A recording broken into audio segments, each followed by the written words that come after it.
Donc comment débuter? Vous débutez par créer la primitive cube et tout de suite vous cliquez sur Edit. Vous pouvez tout de suite vous mettre en perspective et aussi activer l'axe Y de rotation. Salut.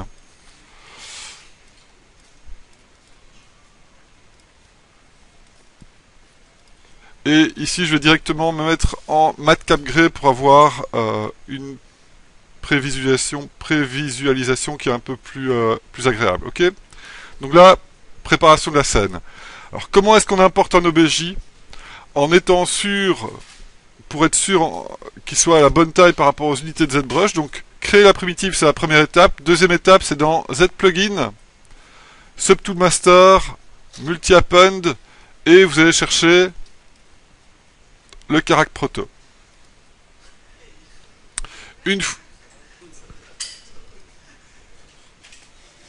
Question? Alors maintenant, on vient donc d'importer dans notre scène de modélisation, donc dans notre ZTool, on vient d'apporter un deuxième objet. Et les objets de la scène de modélisation, donc les objets à l'intérieur d'un ZTool, s'appellent des subtools. Et ici, on a le menu déroulant avec les subtools. On voit qu'on a bien comme premier subtool la primitive de cube, et comme deuxième subtool, on a le Carac Proto. Maintenant, pourquoi est-ce qu'on ne voit pas le Carac Proto? Parce qu'il est à l'intérieur du cube. Alors pour cacher le cube, eh bien vous activez le subtool du Carac Proto et vous décochez le petit œil qui est à côté du cube. Et là vous voyez le personnage qui est bien importé dans ZBrush. Quand on active ici le polyframe, qu'est-ce qu'on voit? Alors le polyframe montre quoi? Il montre le wireframe et il montre aussi les polygroupes. Qu'est-ce que c'est qu'un polygroupe? Eh bien c'est un groupe de faces que ZBrush peut repérer. Chaque fois qu'il désigne pour désigner un groupe de faces, il va chaque fois attribuer une nouvelle couleur aléatoire. Là on voit que tout est de la même couleur. Bon, chez moi c'est rouge, chez vous c'est peut-être vert, hein, ça dépend un petit peu de l'humeur de ZBrush. Alors ce que j'aimerais bien faire par exemple ici, c'est diviser le personnage en plusieurs parties pour pouvoir travailler indépendamment sur les différentes parties. Donc la première chose que je vais demander à ZBrush, c'est de reconnaître les différents éléments, puisque je sais que le personnage est composé de plusieurs blocs, hein, qui vont permettre qui m'a permis de construire le mannequin. Alors pour ça, on va aller dans Polygroup et on va cliquer sur Autogroup. Et regardez ce que ça fait. Exactement. Waouh. J'aurais pas pu mieux dire en fait, puisque ZBrush a reconnu chaque groupe en fonction de sa continuité. D'accord? Donc chaque groupe qui est soudé est reconnu comme un groupe de faces indépendant. Donc là, il a reconnu toutes les phalanges, il a reconnu chaque partie du corps. Très bien, maintenant, ça veut dire que c'est toujours le même modèle, mais que je peux maintenant utiliser les polygroupes pour diviser le modèle. Alors, comment est-ce qu'on fait pour faire des opérations sur les polygroupes? Eh bien, c'est un nouveau raccourci qu'on va voir, c'est le CTRL et SHIFT. CTRL et SHIFT, vous voyez que ça fait apparaître ici une série de nouveaux outils. Ce sont des outils de clipping ou des outils pour afficher ou cacher de la géométrie. Par défaut, c'est le Select Rect qui est assigné. Quand vous faites un CTRL-SHIFT-clic sur un polygroupe, il cache les autres polygroupes. D'accord? CTRL-SHIFT-drag, il inverse ce qui est caché et ce qui est affiché. Et CTRL-SHIFT-clic, à côté du modèle, il affiche à nouveau tous les polygroupes. Attention, écoutez bien, c'est important, quand un polygroupe est caché, et que vous continuez à faire des CTRL-SHIFT-clic sur les autres polygroupes, eh bien vous voyez qu'il cache les polygroupes sur lesquels on clique. Et on peut toujours intervertir. De cette manière-là, on va pouvoir isoler, par exemple, le cou et la tête. Et alors, dans le menu Subtool, vous avez un sous-menu Split, Split Hidden, qui permet de séparer ce qui est caché dans un nouveau Subtool. Et là, on voit apparaître maintenant le cou et la tête. D'accord? Essayez cette première... Alors, qu'est-ce que peut faire encore cet outil? Eh bien, quand on ne fait pas un CTRL-SHIFT-clic, mais qu'on fait un CTRL-SHIFT-drag à partir de l'extérieur d'un mesh, eh bien, on peut isoler une partie du mesh. D'accord? On peut intervertir aussi ce qui est isolé, ce qui est caché. On verra que ça servira plus tard, quand on va travailler vraiment en high poly, au Q2, on verra qu'on viendra isoler des parties des meshs sur lesquelles on travaille pour optimiser les performances et pour pouvoir zoomer et alléger l'affichage pour travailler sur des détails. Ici, en quoi est-ce intéressant? Ici, je vous propose de cliquer sur X et regardez ce que ça va faire à l'écran. X, c'est pour activer la symétrie sur l'axe X. C'est un raccourci pour transform activer de symétrie. Vous voyez que par défaut, c'est l'axe X qui est activé pour la symétrie, mais on peut activer les autres axes aussi, hein. D'accord? Mais par défaut, donc quand on clique sur X, on fait activer de symétrie, et c'est la symétrie sur l'axe X qui est activée. Pourquoi est-ce qu'on fait ça? Parce que ici, je veux isoler les bras. Alors pour isoler les bras, vous allez voir que quand je fais un CTRL-SHIFT-clic, il ne va pas le faire en miroir. Par contre, quand je fais un CTRL-SHIFT-drag avec Alt pour cacher les mains, là il le fait bien en miroir. Et là je gagne du temps puisque je ne dois pas faire chaque doigt, chaque phalange, etc. Une fois que les bras et les mains sont isolés, vous faites un split hidden. Et là maintenant vous avez la tête, le tronc et les bras. D'accord? Maintenant on va faire une opération sur les bras où on va cacher les bras et on va faire un split hidden pour avoir les mains séparées. Vous comprendrez pourquoi après.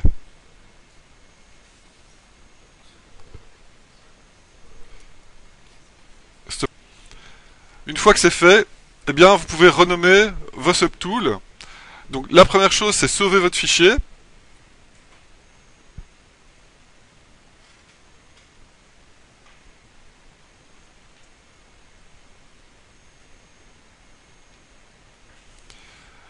Quelle classe êtes-vous? Merci.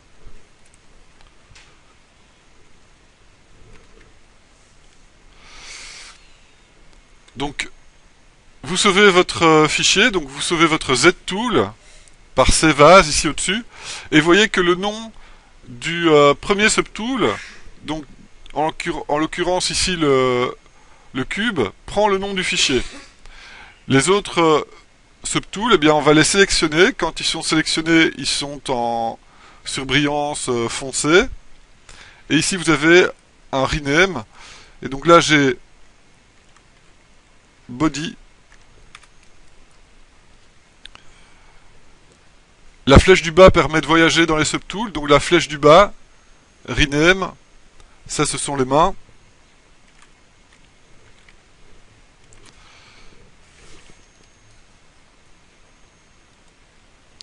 Là ce sont les bras.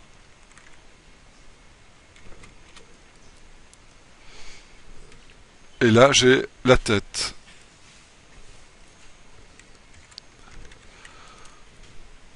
Ok. Et là vous sauvez.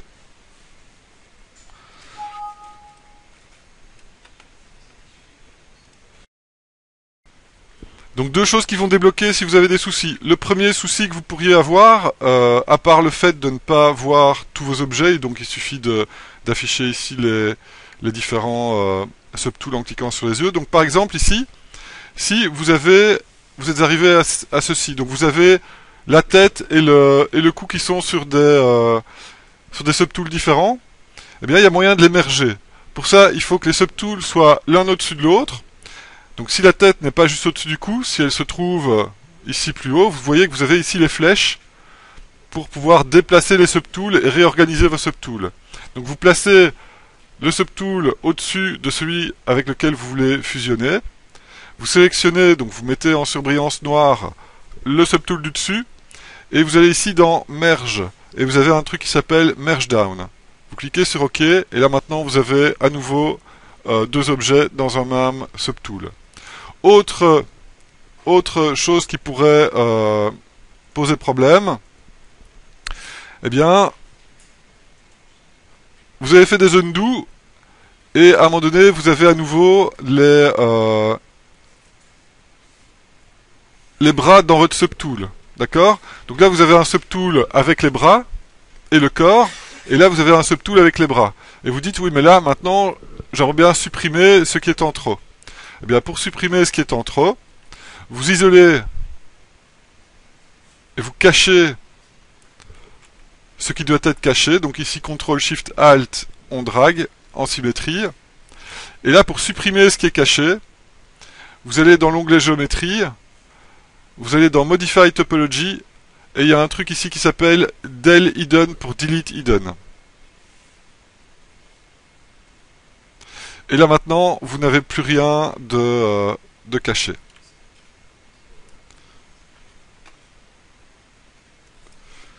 N'oubliez pas que si vous voulez voir l'effet de l'autogroupe, il faut absolument avoir le polyframe qui soit affiché. Hein. Sinon, vous ne voyez pas que ZBrush a reconnu les différentes parties. Donc ce qu'on va faire maintenant, c'est partir de ce qu'on a extrait. Donc on va partir là au niveau du corps. Je vais afficher les autres subtools pour voir où j'en suis. Et là, je vais transformer ça en Dynamesh pour pouvoir le sculpter. Alors, pour le moment, donc vous savez que le corps est en plusieurs parties, elles ne sont pas soudées ensemble. Pour calculer le Dynamesh, on va commencer par subdiviser. CTRL-D, CTRL-D. D'accord? Pour avoir quelque chose de plus smooth au niveau de la surface. Et puis on va ici dans Dynamesh. Et on va activer le Dynamesh. Et ici donc on répond non, comme la fois passée. Et là on voit que, qu'est-ce qu'il fait? Eh bien en fait il soude les différentes parties les unes avec les autres.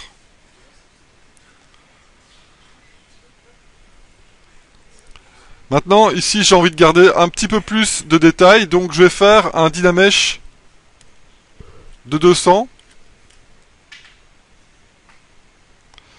Et le but ici, c'est d'avoir un Dynamesh qui est assez bas pour qu'on puisse travailler sur la silhouette, mais pas trop bas pour quand même garder les formes que l'on souhaite. Ok, donc première étape, on transforme le modèle du tronc en Dynamesh. On voit qu'il a soudé toutes les parties, les unes avec les autres. Et alors on va commencer à travailler la silhouette. Par exemple, on va prendre du Clay Tube BCT. On est toujours en symétrie vu qu'on a activé la symétrie sur ce tool là. Et là maintenant on va adapter le corps à la silhouette du concept. Donc moi ici je dois lui rajouter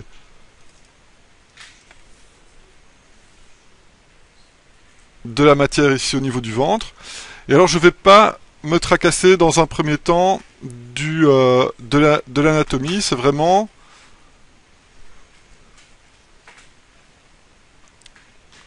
des masses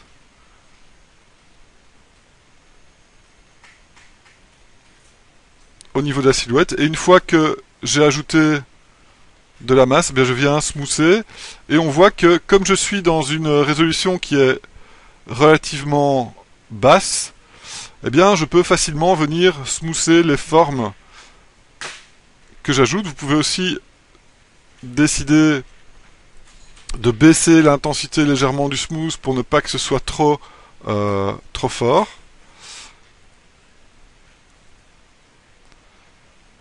Là je vais cacher les mains pour pouvoir continuer à faire les masses ici latérales.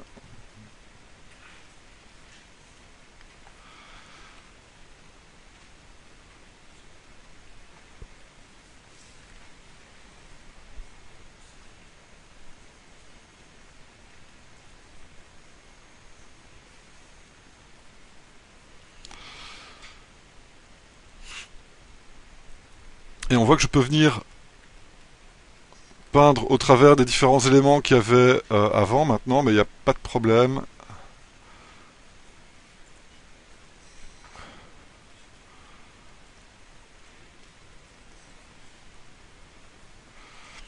Et quand on smooth, eh bien, on vient intégrer tout ça. Alors à tout moment, quand vous avez fait pas mal de boulot, vous pouvez venir retravailler. Quand vous êtes revenu retravailler, vous pouvez recalculer un Dynamesh pour retendre un maillage sur le corps.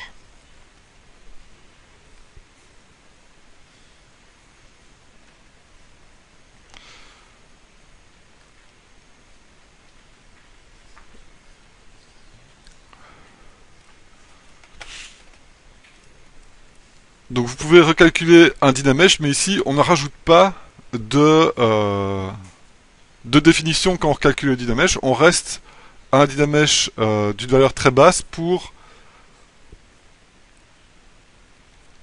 continuer à travailler sur la silhouette. Après vous pouvez prendre la broche BMV et vous pouvez aussi ajuster les formes avec cette broche. Donc attention ici de bien conserver l'emplacement des rotations au niveau des différents membres. Maintenant, au niveau de la silhouette elle-même, vous pouvez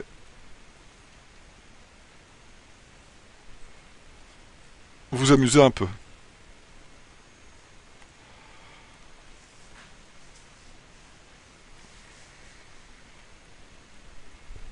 Et là, je reprends la broche dame standard pour venir remarquer, creuser à nouveau ici un peu le milieu du dos.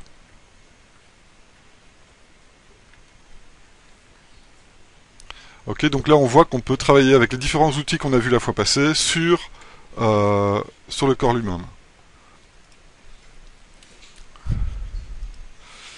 On peut aussi utiliser les masques. Alors les masques, avec contrôle, vous vous souvenez qu'on peut peindre du masque. Avec un contrôle drag à côté du mesh, on peut faire des sélections rectangulaires de masques. Dans ce cas-ci, on va appuyer sur CTRL, faire apparaître les outils de masking et on va chercher un autre outil de masking qui va s'appeler Mask Lasso. Et là, je vais mettre en vue de profil avec Shift, désactiver la perspective et venir masquer par exemple la zone ici du bas du corps que j'aimerais bien faire gonfler.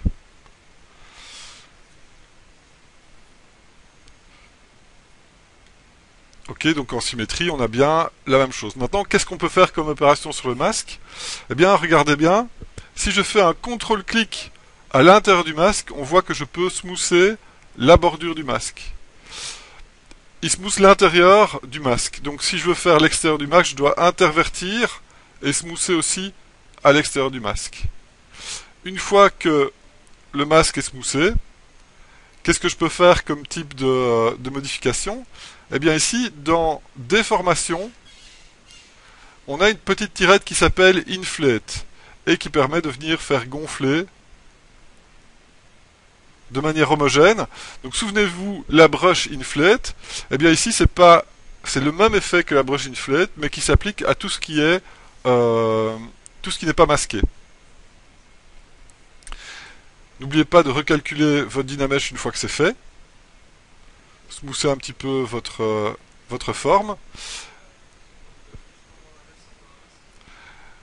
Oui. Donc là, on vient de faire gonfler toute une surface. On peut aussi prendre la brush inflate, toujours en symétrie, et venir gonfler localement certaines parties. Donc ici, par exemple, les mollets. Et alors, on va smoother ici les transitions entre les anciennes parties du modèle.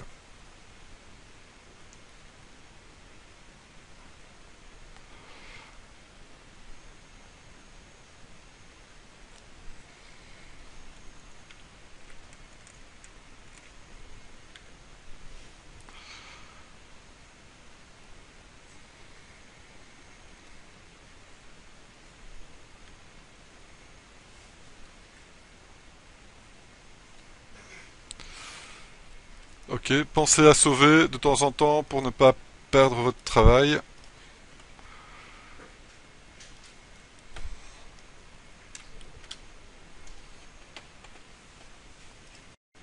Alors la suite, évidemment, bah, c'est de faire la même chose sur les bras. Donc là, je vais afficher les bras et le torse comme référence. Maintenant, je ne peux plus travailler sur le torse puisque c'est le subtool des bras qui est sélectionné. Je vais faire aussi une ou deux subdivisions avant de passer en Dynamesh, de 200. Ok, la même résolution que le corps pour travailler sur la silhouette d'abord. Donc là, il m'a mis 128 parce que j'ai pas cliqué sur Entrée. Voilà, là c'est bon.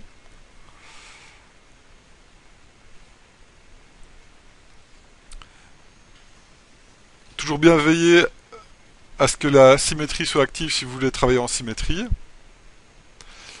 Et là, je vais faire un inflate global sur tout le bras pour qu'il ait globalement plus de masse.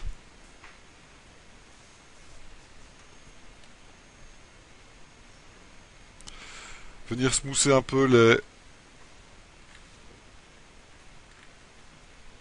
les intersections. Et dans ce cas-ci, je vais lui donner avec du clay tube un petit peu plus de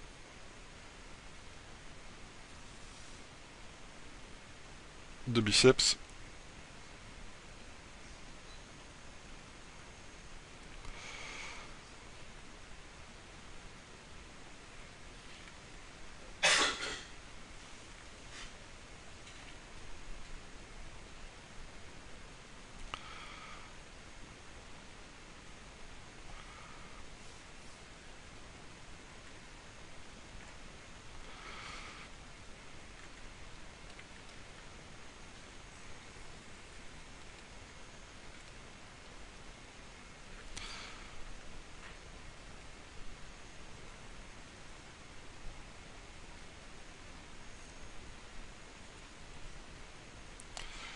Ok. Pour les mains, je vais peut-être faire... Je vais pas peut-être faire... Je vais faire un petit peu plus attention. Pourquoi? Parce qu'on n'a pas envie que les doigts soient soudés les uns avec les autres. Donc là, regardez bien. Je vais subdiviser une fois, deux fois, trois fois la main. Et qu'est-ce qui se passe si je fais un Dynamesh avec une résolution de 200 comme pour le reste du corps? Eh bien, on voit que les doigts se soudent les uns avec les autres. Or, pour la main, je ne vais pas faire de changement drastique au niveau des proportions. Peut-être raboter un petit peu le muscle ici en dessous du pouce, mais ça va être facile à faire. Donc là, je peux directement aller dans une résolution 500 qui va me permettre de garder les doigts quand je fais un Dynamesh. Donc là, je peux mettre à 500 pour être sûr qu'il n'y ait pas de problème de jointure ici. Je peux même aller jusque 600 pour être sûr. Voilà, pour être sûr du résultat. Et là je viens smoother un petit peu les intersections. On voit que comme il y a déjà plus de définition, eh bien quand je smooth, ça ne smooth plus du tout la silhouette, mais plutôt la surface.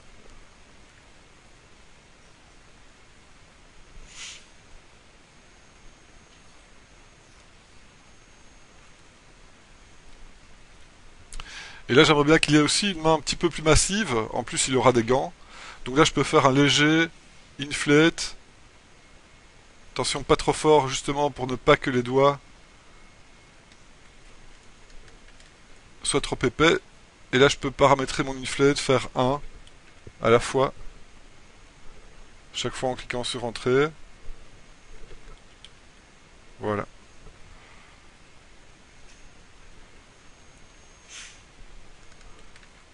Voilà, là c'est bon.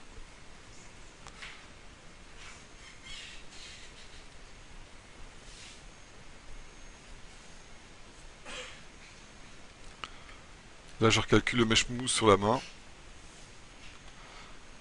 Attention, on voit que j'ai grossi les doigts, donc il vient souder les doigts. Donc là je vais pas faire de mesh, pardon, de mesh mousse, de Dynamesh. Et je vais continuer à travailler à cette résolution là.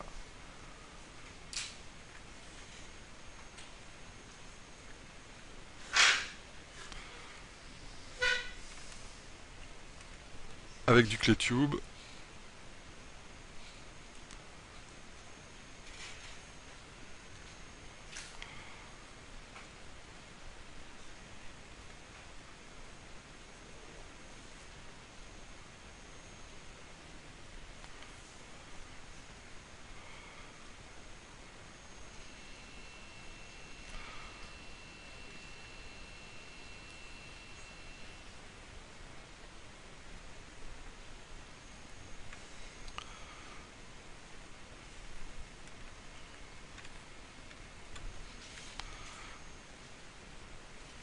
Et là du trim dynamique pour venir raboter un petit peu cette partie-ci.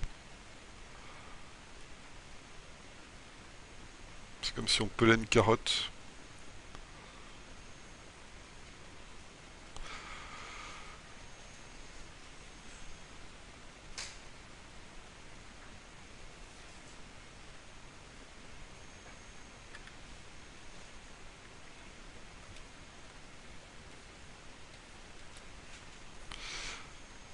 Ok. Donc là on vient de faire le base mesh pour les bras, les mains et le corps. Pour la tête, on verra la tête en détail plus tard. Ici je vais juste faire l'inflate sur le cou pour qu'il soit plus épais. Donc là je subdivise quelques fois la tête. J'isole la tête, je la masque pour pouvoir afficher le cou à nouveau. Et faire un inflate dessus.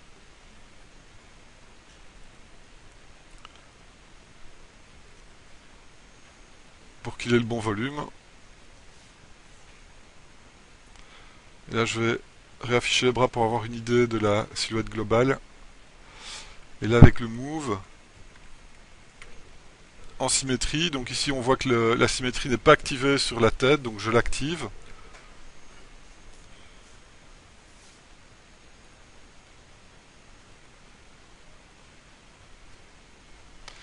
Et je viens placer les différents éléments.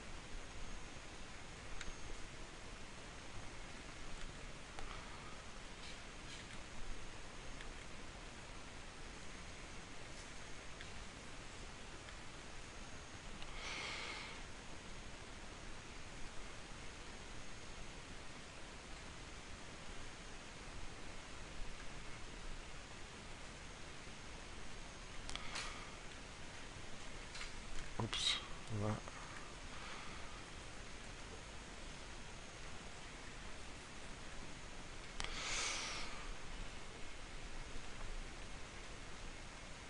Et donc là on a bien un base mesh qui correspond à la silhouette du modèle de référence.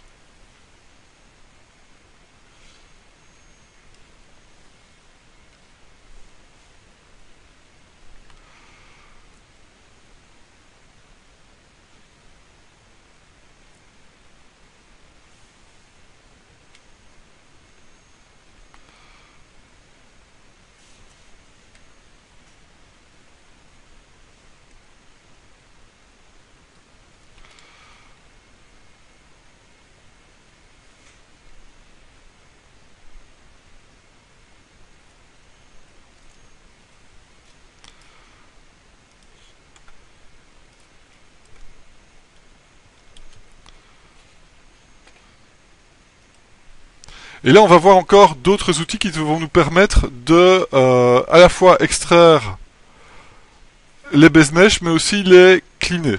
Et on va voir les outils de clipping. Alors, pour extraire par exemple le pantalon,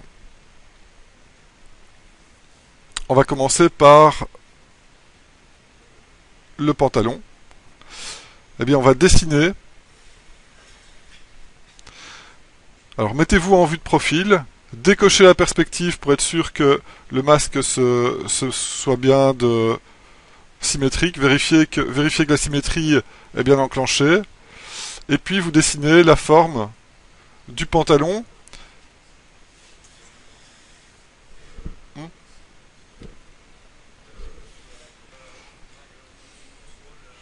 Et donc là, on fait un masque qui a la forme du pantalon. Attention, on ne va pas faire le pantalon qui va jusqu'en bas, puisque par exemple, dans le concept ici, on voit qu'il y a les bottes qui vont cacher le bas du pantalon. Donc on va faire un léger overlap entre les différents éléments, mais sans plus. Alors, où que vous soyez arrivé dans votre modèle de base mesh, je vous conseille d'essayer les outils d'extraction en même temps que moi, puisqu'on va voir des nouveaux outils et que c'est important de bien les assimiler. Donc faites bien votre masque. Et une fois que le masque est fait, vous allez ici toujours dans le menu Subtool, vous avez ici Extract. Et quand vous cliquez sur Extract, eh bien, il vous montre le mesh qu'il peut créer à partir du masque qu'on a fait. Si vous tournez autour du mesh, vous voyez que c'est juste une prévisualisation. Vous pouvez encore régler les paramètres, par exemple l'épaisseur. Et là, l'épaisseur, je vais faire 0.01. Et là, c'est encore trop épais. Donc 0.005. Là, ça me plaît. C'est un pantalon qui est très proche de son corps, donc là, ça me plaît. Donc je clique sur Extract et puis je clique sur Accept. Et là, qu'est-ce qu'il a fait ? Eh bien, il a créé un nouveau subtool avec le pantalon. Le corps existe toujours. Il est toujours complet. Il a juste rajouté un objet en plus dans la liste des objets. Je vais cacher les autres subtools. Et là, regardez ce qu'il a fait en réalité. Eh bien, il a fait une croûte de l'épaisseur que je lui ai demandé, mais avec des faces aussi à l'intérieur. Travailler sur ce genre d'objet, c'est très risqué. Pourquoi ? Par exemple, si je prends la broche Clay Tube et que je viens travailler ici en symétrie pour faire les plis, regardez bien ce que ça va faire. Tout va bien, je suis en train de faire des plis. Mais qu'est-ce qui se passe à l'intérieur ? Vous voyez qu'il a aussi travaillé à l'intérieur. D'accord ? Ça peut être vraiment très gênant. Donc ce qu'on va faire pour régler le problème, c'est supprimer l'intérieur ici. Alors pour supprimer l'intérieur, on va activer le polyframe et on voit que les polygroupes sont toujours respectés. Et que quand il a créé la croûte, qu'il a fait l'extraction, il a créé une bordure et il a fait les polygroupes à l'intérieur. Donc, je peux isoler les polygroupes de l'intérieur, à gauche et à droite, comme tout à l'heure. Ensuite, je peux aller ici dans Modify Topology, faire un Delete Hidden pour les supprimer, et nouvel outil, le Close All pour boucher les trous.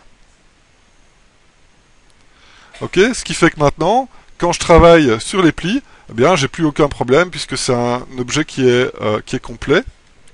On peut aussi, avant de faire ça, eh bien, recalculer un Dynamesh. On était plus ou moins à 200 pour le base mesh.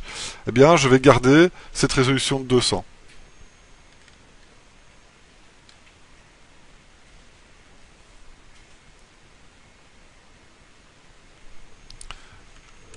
« 250 pour garder le bord un petit peu plus propre. Et voilà donc comment extraire des objets et cleaner l'extraction. On va voir maintenant comment cleaner les bords pour avoir des bords un petit peu plus propres. Donc on va utiliser les outils de clipping pour nettoyer un petit peu la forme. Et là, en l'occurrence, qu'est-ce qu'on va faire? On va vouloir nettoyer le bas. Alors, ici vous mettez de profil et vous décochez perspective. Et avec CTRL et SHIFT, comme je l'ai expliqué tout à l'heure, eh bien on a accès à toute une série d'outils. Le plus facile à utiliser, c'est Clip Curve. Alors souvenez-vous, quand je vous ai demandé de paramétrer votre document, vous avez proposé de remettre le range à 0 pour ne pas avoir le dégradé noir. Ça, c'est un des outils qu'on ne sait pas utiliser correctement avec le dégradé noir. Pourquoi? Parce que quand on fait CTRL et SHIFT et qu'on dessine la courbe, on voit qu'il y a un petit dégradé noir qui apparaît. Si votre fond est noir, ben vous ne savez pas de quel côté est votre dégradé. Or, c'est à partir de là que vous allez pouvoir déterminer quelle partie vous voulez supprimer. Alors, waouh, oui et non. Pourquoi oui? Parce que effectivement, il a supprimé tout ce qu'il y avait là, mais qu'est-ce qu'il fait en fait?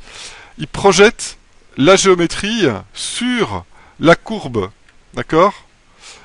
Alors écoutez, et je répéterai après. Et là, on voit qu'il a, comme la géométrie coupée était plus large que la géométrie restante, eh bien, il a créé des petites plaques. Et ça, c'est vraiment déplaisant à corriger. Donc ici, par exemple, cet outil fonctionne bien pour le bas du pantalon, où on va pouvoir dessiner la courbe, la placer, et là, il n'y a pas de problème. Là, on peut faire waouh. Merci. Donc là, ça marche bien. Donc ça marche bien dans le cas où la géométrie qu'on retire est plus étroite au niveau de la silhouette que la géométrie qui reste. Je vais montrer un autre outil pour pouvoir faire le dessus aussi. Alors comment est-ce que la courbe fonctionne? Avec CTRL-SHIFT, si vous allez de gauche à droite, vous voyez que le dégradé se trouve vers le haut. Et si vous allez de droite à gauche, vous voyez que le dégradé se trouve vers le bas. D'accord? Donc ça, c'est en fonction de ce que vous voulez enlever. Maintenant, si vous faites un CTRL-SHIFT et que vous dessinez votre courbe et qu'elle est dans le mauvais sens, vous lâchez SHIFT, mais vous maintenez CTRL enfoncé. Vous pouvez aussi tourner pour que le dégradé soit dans le bon sens. Donc c'est jamais un problème. Pour déplacer la courbe, c'est avec espace. Vous pouvez venir la placer là où vous le souhaitez avec espace. Maintenant, vous pouvez faire des points de contrôle. Donc ici, avec espace, je vais déplacer la courbe. Et si je veux faire un point de contrôle de type courbe, eh bien, pendant que je dessine ma courbe, je tape une fois sur Alt, et là, vous voyez qu'il a fait un point de contrôle de type courbe. Si vous tapez deux fois sur Alt, il fait un point de contrôle de type coin. Et vous pouvez faire la courbe que vous souhaitez. Et une fois que vous l'avez faite, vous pouvez la placer où vous voulez et venir couper dans votre modèle. D'accord? Donc attention à cet effet-là. Donc ici, pour le bas du pantalon, on peut juste venir raplatir ça sur la courbe. Maintenant, qu'est-ce qu'on va faire pour le dessus du pantalon? Eh bien, on va utiliser un autre outil qui ne s'appelle pas Clip Curve, mais qui s'appelle Slice Curve. Slice Curve. Et avant d'utiliser le Slice Curve, je vous propose dans les polygroupes, cliquer sur Autogroupe pour n'avoir qu'une seule couleur de polygroupe sur l'objet. Et qu'est-ce qu'on va faire avec le Slice Curve? Regardez bien. Pour nettoyer là au-dessus, donc là je fais des points de contrôle. Voilà, regardez bien ce qu'elle a fait. Non seulement la courbe a coupé dans le modèle, mais en plus, elle a assigné un polygroupe différent. Donc c'est ça que fait le Slice Curve. Qu'est-ce que ça veut dire? Ça veut dire que maintenant, quand je prends CTRL et SHIFT et que je reprends mon Select Rect, eh bien je peux, à nouveau, isoler ce que je veux garder. Et comme tout à l'heure, c'est les mêmes outils, on fait un Delete Hidden, Close All, Et là maintenant, on a quelque chose de super propre pour la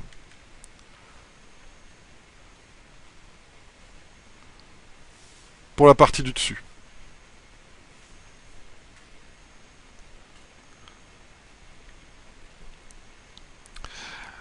Alors attention, on voit aussi que si je calcule un Dynamesh trop bas sur le pantalon, eh bien il me bousille à nouveau les bords. Là maintenant, la silhouette, je ne veux pas la changer. Donc je peux éventuellement rajouter un petit peu de résolution. Je vais aller jusqu'à 350. Et là, vous voyez que c'est acceptable ici comme déformation. La résolution, on ne va pas l'agrandir de trop puisque on va encore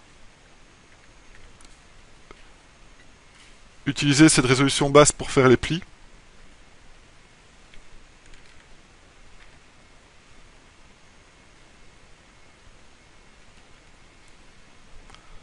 Ça, c'est ce qu'on verra la fois prochaine. On verra comment faire les plis, comment rajouter le détail sur les base mesh.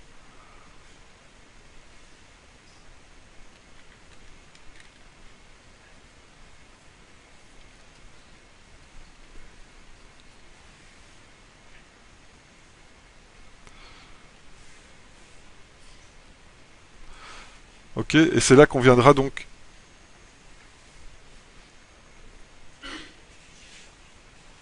donner toute l'info, etc. Des plis, bon, ça on verra la fois prochaine. Ok? Donc là maintenant, vous analysez votre concept et vous en déduisez les différentes extractions que vous pouvez en faire. Moi je vais continuer à faire la démo sur le perso. On a vu que quand on extrayait un objet, eh bien, les polygroupes étaient conservés. Or, ici, j'ai toute une série de polygroupes. Donc, qu'est-ce qui va se passer quand je vais faire un extract, par exemple, sur la botte?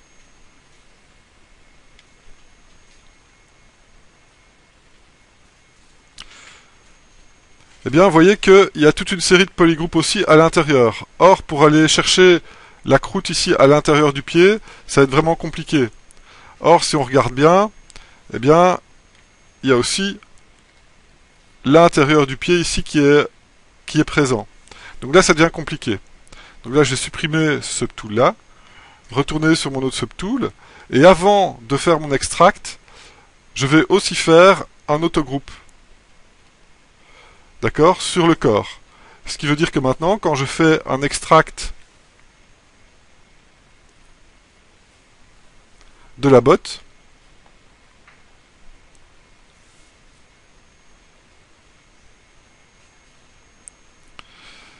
eh bien, vous voyez qu'il n'y a une seule couleur à l'intérieur du pied, donc je peux facilement l'isoler pour pouvoir facilement manipuler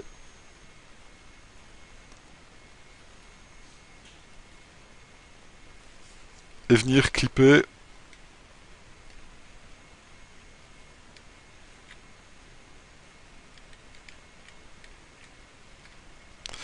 le dessus. Alors, qu'est-ce qu'on vient de voir? On vient de voir que la clip curve fonctionne en symétrie. Mais attention,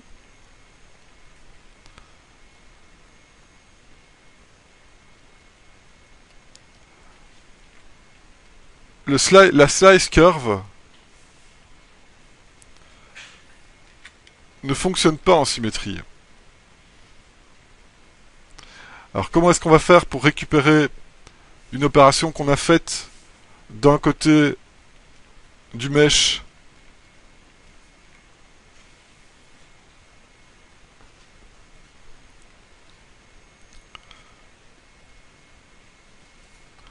Comment faire pour récupérer ce qu'on a fait ici pour récupérer de l'autre côté?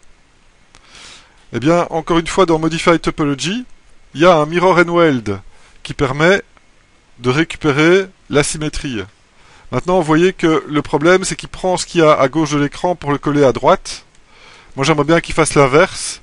Donc d'abord, on va aller faire dans Déformation un Mirror en X pour faire passer le bon élément à gauche, et puis on fait un mirror and weld.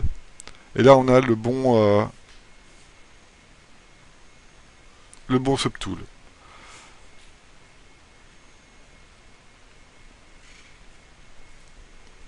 Et vous pouvez donc maintenant jouer sur la silhouette de vos différents objets pour faire en sorte, par exemple, que la botte englobe le bas du pantalon.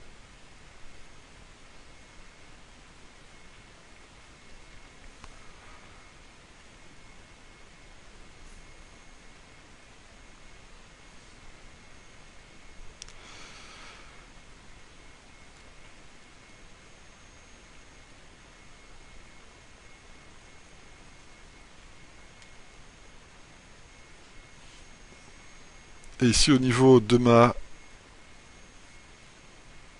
botte, j'aimerais bien aussi avoir la patte de la botte qui se replie.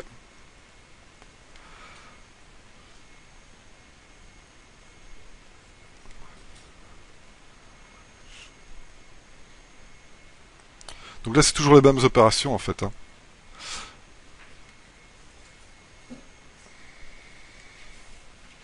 Et on peut utiliser et combiner les différents outils.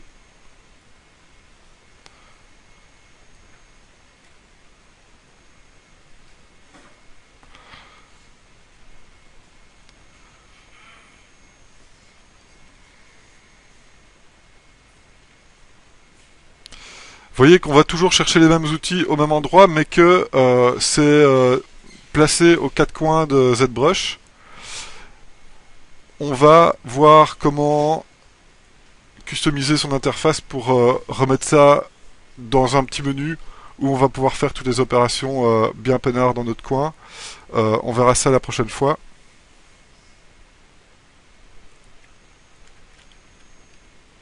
Mais tout ce que je vous ai montré jusque maintenant, eh bien, peut vous servir à faire absolument tous les base mesh.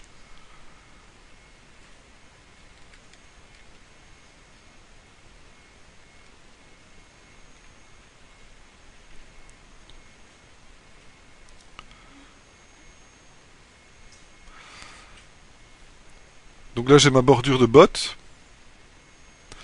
Alors elle est du mauvais côté. D'ailleurs si j'essaye de faire un Modify Topology Mirror and Weld, il me dit que comme il n'y a rien à gauche de l'écran, bah, il n'y aura rien comme résultat. Donc d'abord le mirror et puis le Mirror and Weld. Comme ça j'ai bien mon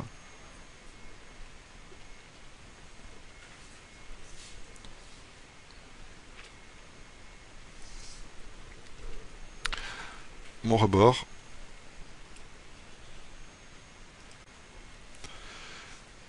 Donc pour utiliser les outils de slice de profil, attention de bien décocher la perspective, sinon vous voyez que le slice ne se fait pas de manière symétrique, tandis que si vous faites ça en décochant la perspective, vous voyez qu'il n'y a plus de problème. Donc ça peut être une astuce pour le slice. Et attention, tous les outils que je vous montre fonctionnent sur des géométries sans subdivision. C'est-à-dire que si vous avez des subdivisions, ZBrush vous dit que ça ne fonctionne pas. D'accord? Donc pour ça, il faut supprimer les subdivisions. Alors pour ça, soit vous allez sur la tirette du bas et vous faites un delete ailleurs pour supprimer toutes les subdivisions supérieures. Mais vous pouvez aussi vous dire non, je veux garder la subdivision du milieu, et là vous faites un delete lower et un delete higher. Donc là c'est à vous de gérer votre niveau de subdivision pour le mesh sur lequel vous travaillez.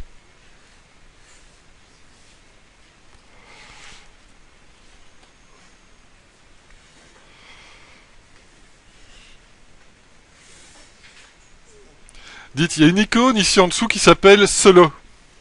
Je ne sais pas si vous voyez l'icône ici tout en bas. ça permet, alors que tous les subtools sont affichés, de faire une isolation du subtool courant. Donc ça permet de pouvoir afficher le subtool sélectionné sans devoir cacher tout chaque fois. Hein, donc c'est un peu un isolated selection dans Max ou Maya.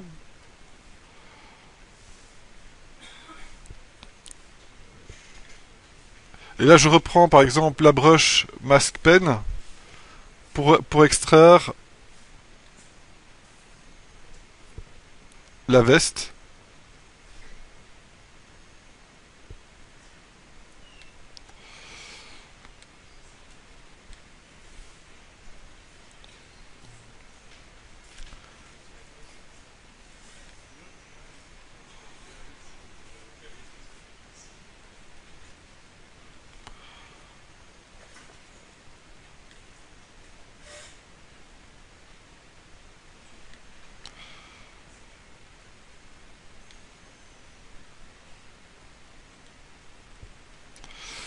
Bon, la veste, c'est ce qui va peut-être poser finalement le plus de problèmes, vu que on va devoir cleaner les bordures, alors que les bordures sont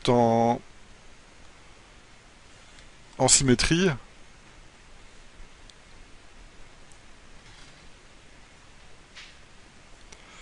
Et donc là, on va devoir passer par des masques et de la symétrie.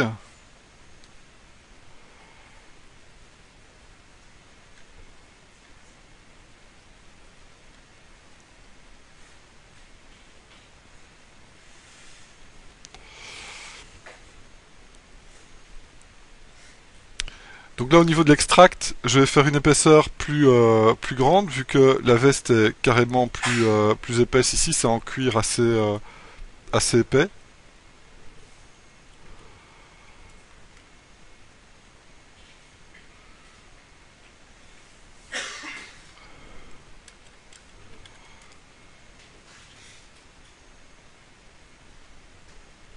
Donc là, quand je clique sur Accept, on ne voit pas que la veste a été extraite. Pourquoi? Parce que je suis en mode solo. Donc là, je désactive le mode solo et je vois que la veste est extraite.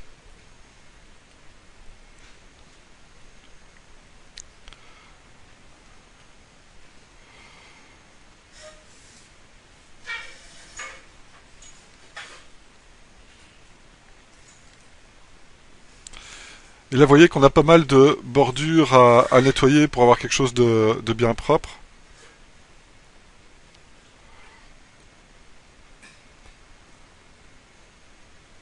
Et je ne veux garder que la croûte, la croûte qui est bleue ici.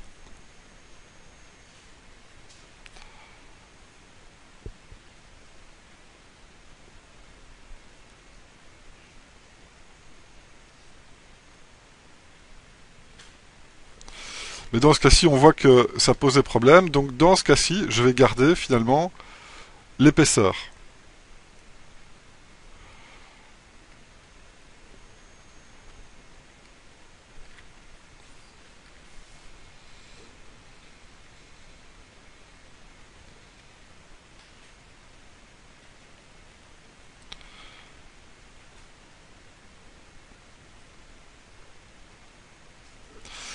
Et je vais juste boucher les manches ici pour me faciliter le travail. Donc je vais faire un autogroupe pour qu'il repère les manches.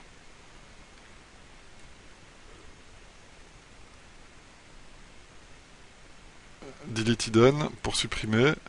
Close all. Et là il a bien refermé le pourtour des manches.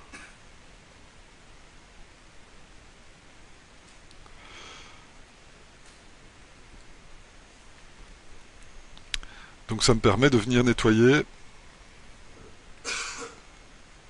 avec le clip curve, bien activer la symétrie,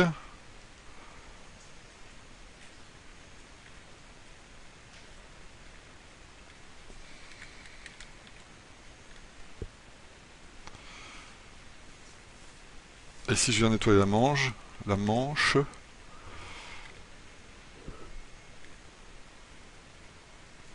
et adapter un petit peu la forme,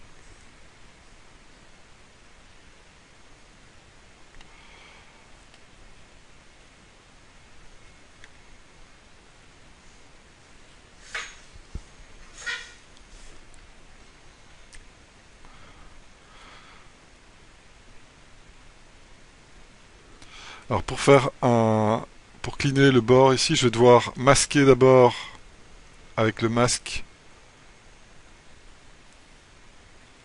la moitié. Donc pour ça, j'enlève la symétrie.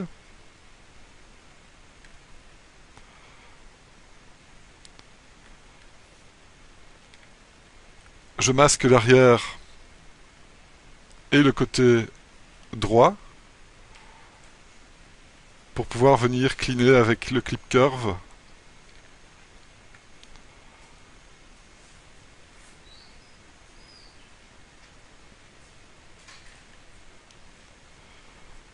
La bordure qui est ici.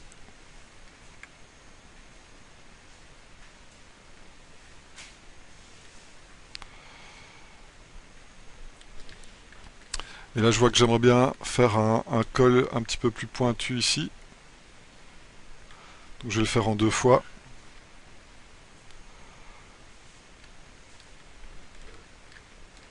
Donc toujours bien choisir son angle de caméra pour faire le clip curve.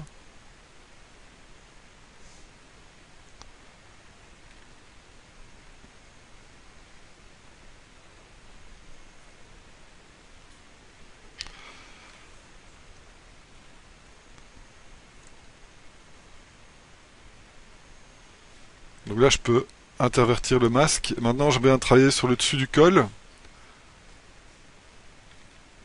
Donc je vais masquer tout ce que je ne vais pas pouvoir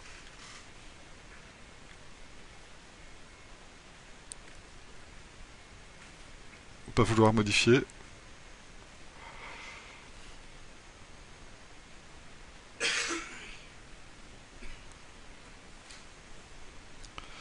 Je vais cacher la partie qui est faite aussi ici. Donc là on va cacher au fur et à mesure les parties qui sont faites pour pouvoir venir cleaner.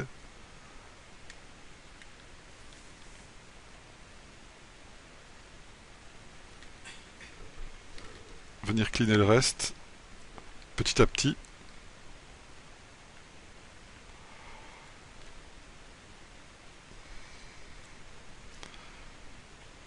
Et ici donc il faut le faire à dans plusieurs angles de vue.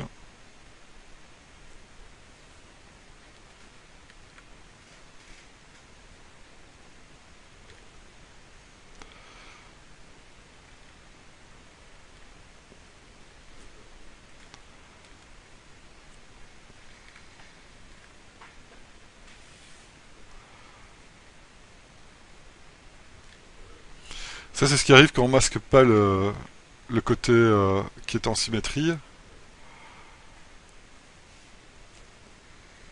Donc toujours bien masquer le côté en symétrie avant de faire votre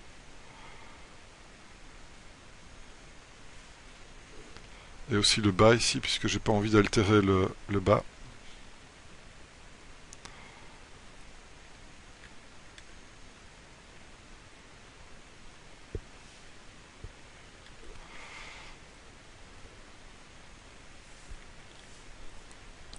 Donc là le dessus du col est fait, le bord de devant est fait, la manche est faite, il reste plus que le bas à faire.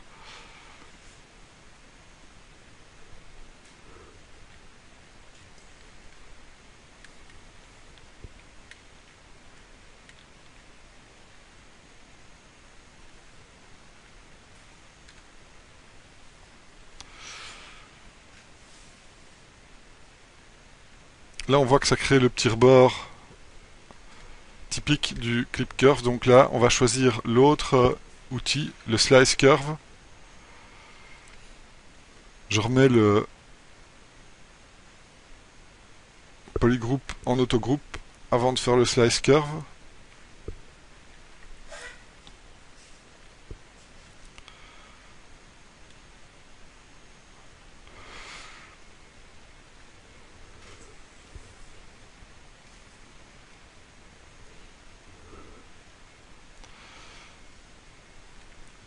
Et là je vais isoler.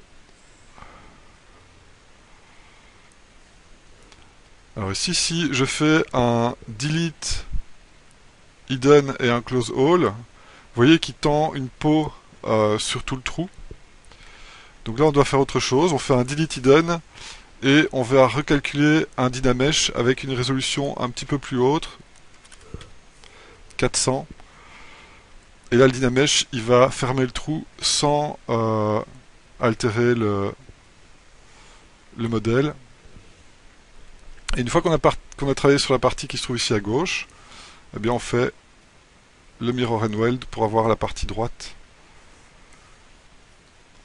Et ici je vois qu'il y a un petit quelque chose à nettoyer avec du trim dynamique et du smooth. On vient nettoyer ça à la main. Toujours bien se mettre en symétrie pour être sûr d'avoir quelque chose de symétrique. Alors, si vous trouvez à un moment donné que vos arêtes sont un petit peu pétouillées, à tout moment, vous pouvez utiliser ce qu'on appelle le clay polish, qui va venir cleaner les arêtes.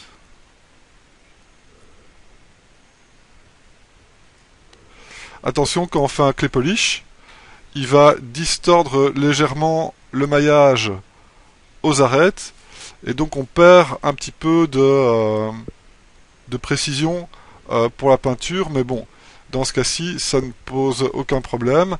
Et attention aussi, il fait automatiquement un masque sur les arêtes, donc il faut vider le masque pour pouvoir à nouveau modifier le mesh. Si je ne le fais pas, donc là je fais CTRL Z, et que je prends la brush move, donc là j'ai pas vidé le masque, vous voyez que les bords sont masqués et donc j'ai d'horribles petites lignes qui viennent se marquer. Donc je vide le masque, comme ça je peux à nouveau bouger la géométrie et l'adapter au...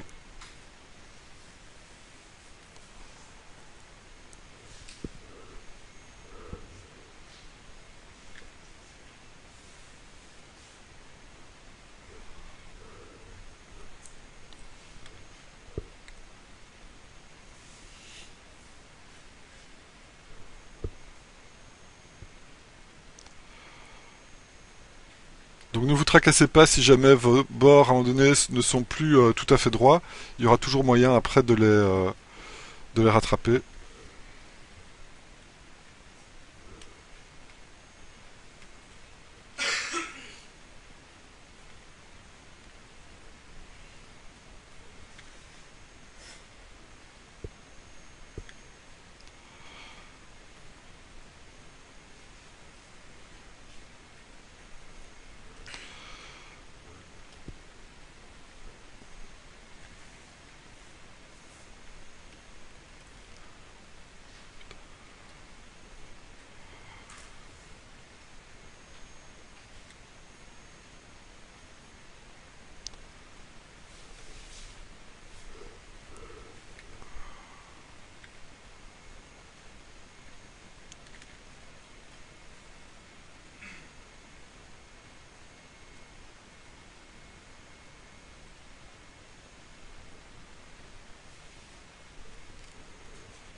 Donc si vous avez choisi de faire la veste avec manche, eh bien il faut quand même avoir la manche en objet séparé, vu que le low poly sera séparé au niveau du bras. Donc on va avoir la manche de ce côté-ci, avec les plis.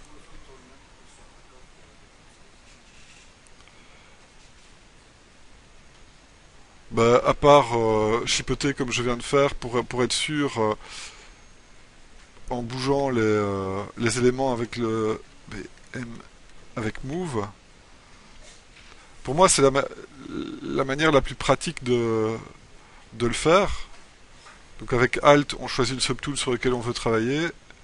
Et là, tu vois, tu viens faire un truc assez clean. Maintenant, ça va être clean dans cette position-là. Dès que tu vas commencer à bouger le bras, bah forcément, ce sera,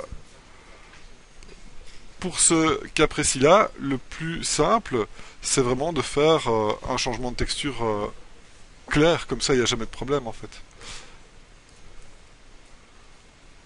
Donc là, on verra toujours un peu la couture. Mais ça fait partie des contraintes de ce modèle-là. Maintenant, on la voit pas non plus terriblement, quoi. S'il te plaît. Oui, mon perso est bras nus, mais c'était pour montrer, pour répondre à la question en fait. Donc pour une capuche, par exemple, on peut partir du dessus de la tête. On peut faire un extract, l'accepter.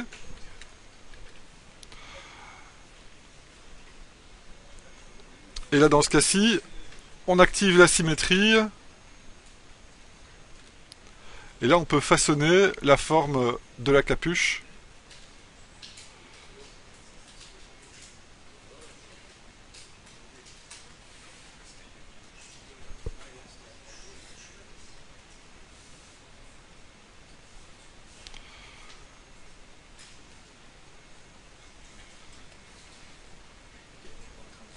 Ouais, mais il n'y a pas de problème, hein. Bah, non, si, dis-moi. Allez, je pose. Si on veut relier après la capuche à la veste, alors ici, je vais d'abord cleaner un petit peu tout ça.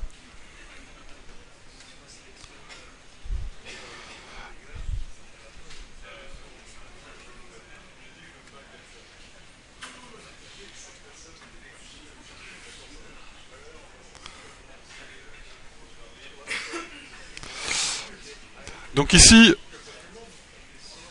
s'il vous plaît, écoutez. Au revoir, hein. Donc là, je place la veste. J'ai dupliqué le subtool de la veste hein, pour pouvoir montrer l'alternative. Je place la veste sous la capuche. D'accord. Alors la veste, elle est à combien au niveau du Dynamesh? Elle est à 400. Bien pour avoir quelque chose de bien foutu ici, je vais mettre à 400 au niveau du Dynamesh de la capuche aussi. Ok, voilà qui est fait. Là, je vais faire un clé polish pour récupérer un petit peu de crisp edge et je recalcule le Dynamesh. Et là, j'ai quelque chose de propre. Je peux nettoyer quand même un petit peu les coins intérieurs parce que il y avait un petit peu de pétouille. Je recalcule un Dynamesh, je refais du clé polish. Vous voyez que c'est pas destructif et qu'il y a moyen de faire des choses vraiment très facilement. Une fois qu'on connaît un peu les outils et qu'on a un peu l'habitude, il y a moyen de faire les formes de manière assez facile. Donc là, j'ai mon Dynamesh à 400. J'ai la veste ici en dessous. Je vais aller cacher la veste qui est là au-dessus. Là, vous devinez, hein. Ça merge down. Ok. Et là, maintenant, j'ai un objet veste plus capuche. Et je recalcule le Dynamesh par-dessus. Ok.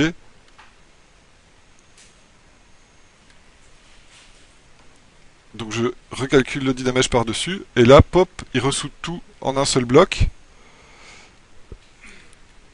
Mais vous n'êtes pas obligé de souder, hein, puisque la capuche, finalement, elle peut être ne pas être solidaire du bidule.